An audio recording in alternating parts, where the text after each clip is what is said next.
Here are the swatches blocking. I'm holding my camera free in my hand. I can't really put a tripod here, so there's a little bit of shaking. But I laid them out wrong side up. I find it easier to roll the edges back to block them.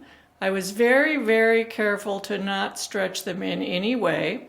And you can see that each one is a slightly different size and shape, which I find actually extraordinarily interesting because I knitted them one after the other sequentially.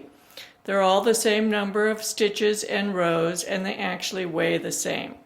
So we'll talk more about that. Very, very interesting. Once I take the blocking pins off and we can measure them.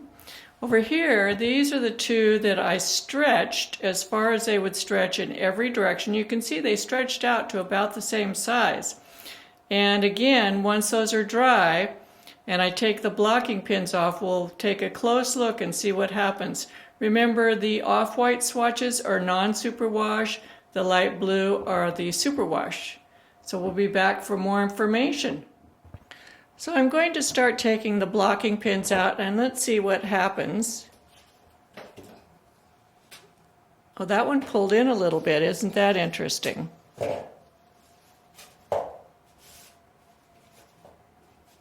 And we'll be measuring these, comparing them. That pulled in a little bit. Same there. Of course, I'm holding my camera and doing this all at the same time. Let's take a look at this one. Barely pulled in a little bit.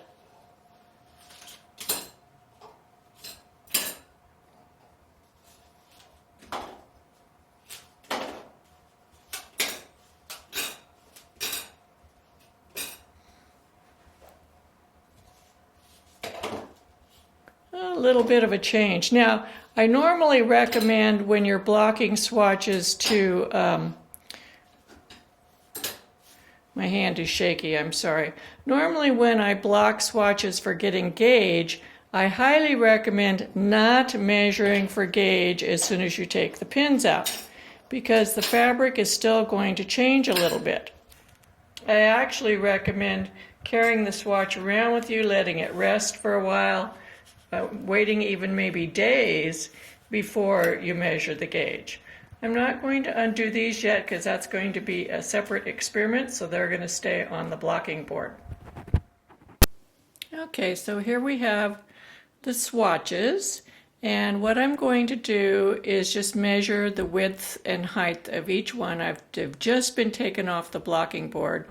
Here's all 6 of them, so I don't want to waste any time. I want to get them measured immediately, and then we'll compare. I'm going to let them rest, and I'm going to manipulate them, and then we will compare. I'm going to use the wrong side to measure because I can flatten out the edges. So this is, I've labeled the swatches. This is the red swatch. So we're going to push the edge out, and it measures 6 inches wide and about 6 1/8 inches long. Here is the yellow swatch, the yellow marker. It measures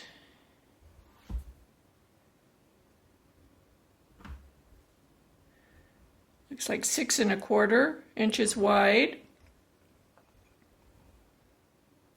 6 1/4 inches long. When I designed these, I calculated the gauge so that they should all be 6 inches wide by 6 inches long. This is 6 inches. This is 5 7/8 and 5 7/8. Here's the first blue swatch, and it measures 6 by 6.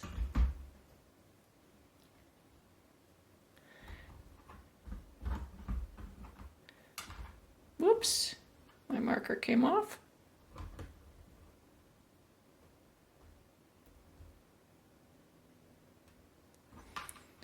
This one measures 5 3/4 by 6. And the last one, the blue swatch, the blue tag, measures 5 3/4 and 6. So we can make some observations right away. And that is that your knitting changes from swatch to swatch. Your tension changes just from minute to minute. I knitted all of these swatches within a matter of a few hours of each other. Same needle, same knitter, same yarn. It's just this is dyed blue and it's superwash. And you can see there are slight differences. Also, one of the other things I'd like to mention is that the blocking, I blocked them all out with the edges flat. The blocking is pretty much the same on all the swatches. The edges curled about the same. So I can't say right now directly off the blocking pins that there's any difference between the superwash blocking versus the non-superwash. The biggest thing that was the eye-opener for me is that my gauge changed from swatch to swatch. That's just amazing. I've never knit a sequence of swatches to be exactly the same before, so this is a first for me. The next thing I'm going to be doing is allowing these to rest. I'm also going to carry them around. I'm going to manipulate them because this is what I do before I measure the gauge for a swatch for a sweater. I carry it around with me. I give it a few days to attain the shape that it's going to finally be. And we'll see. This is a test. You know, we'll come back. I'll measure them every day for maybe 3 or 4 days. But I'm going to do this with them all. Let them rest. I'll carry them around. I'll check them frequently. And I've got them labeled so we'll know which one's which. And we'll see if there's any changes. So this was the next step. Hang in there.